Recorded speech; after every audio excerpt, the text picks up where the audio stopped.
যারা নেককার স্ত্রী তাদের চারটা চিহ্ন থাকে, চারটা গুণ থাকে। নবীজি বলছে এই চারটা গুণ যদি কোনো স্ত্রীর মধ্যে থাকে তাহলে বুঝে নিয়ে ওই স্ত্রী নেককার এবং ওই স্ত্রী জান্নাতি স্ত্রী। যেরকম সুবহানাল্লাহ।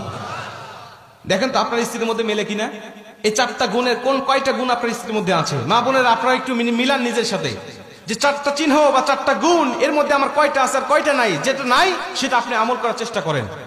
প্রথম নম্বর, নবীজি বলছে যেই স্ত্রী কথাবার্তা বা অঙ্গ ভঙ্গি দিয়ে সবসময় তার স্বামীকে খুশি রাখতে চায়, সন্তুষ্ট রাখতে চায়, হাসাতে চায়, আমি নবীজি বলছি ওই স্ত্রী আদর্শবান স্ত্রী। যেরকম সুবহানাল্লাহ।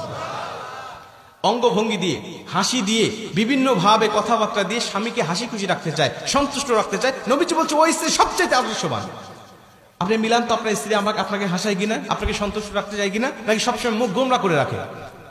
যদি হাসাতে চায় বা আপনাকে সন্তুষ্ট রাখতে চায় বুঝে নিয়ে নবীজির ভাষা অনুযায়ী ওই স্ত্রী আদর্শবান। 2 নম্বরে নবীজি বলছে তুমি যখন বাহির থেকে আসবে তখন তোমার স্ত্রী সংসারের কাজগুলোকে সামান্য সময়ের জন্য স্থগিত করে তোমাকে সময় দেয় কিনা।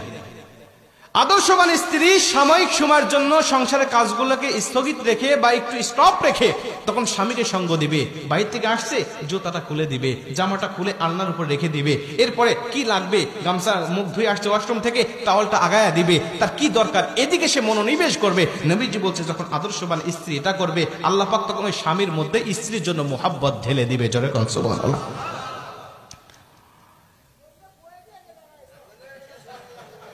চাচা কি কয় একটা কি যে মুসিবতে আছে না আপনার, আমি তো বুঝতে পারতেছি। তো এইটা হলো 2 নম্বরে, তার মধ্যে 2টার মধ্যে 2টাই নাই, এটাই তো। আচ্ছা 2টা ফেল। গাজীপুরের মায়েরা আপনাদের দুর্নাম হয়ে যাচ্ছে কিন্তু। এরপরে 3 নম্বরে নবীজি বলছে যখন স্বামী মানসিক ভাবে অশান্তির মধ্যে থাকবে, ব্যবসা বাণিজ্যে লস খাইছে বা কোনো দুর্ঘটনা ঘটছে, কোন একটা মানসিক ডিপ্রেশনের মধ্যে স্বামী আছে, তখন নেককার স্ত্রী যারা তারা স্বামীর ভুল না ধরে স্বামীকে মানসিক ভাবে তাকে বিভিন্ন সাপোর্ট দিতে থাকে, প্রশান্তি দেয় বা সাপোর্ট দিতে থাকে যে আচ্ছা তুমি যেটা করছো সমস্যা নাই, তুমি ব্যবসায় লস খাইছে তো সমস্যা নাই, আল্লাহ আবারও আমাদেরকে আরো ভালো কিছু দিবে। আর যারা বদকার স্ত্রী তারা বলে আমি কইছিলাম তোমাকে এটা না করার জন্য, আমি কইছিলাম এই ব্যবসাটা না করার জন্য, আমি কইছিলাম এবং যে না যাওয়ার জন্য, তুমি আমার কথা শোনো না, এখন কেমন লাগে দেখো।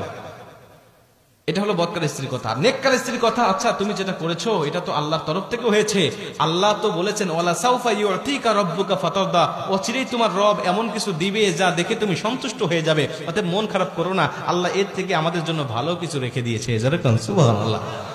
বলেন এমন কথা যখন কোন স্ত্রীরা বলবে স্বামীকে, তখন ওই স্বামী কিন্তু যদিও কষ্টের মধ্যে থাকে কষ্ট মুহূর্তের মধ্যে দূর হয়ে যাবে, যে কেউ আমার পাশে না।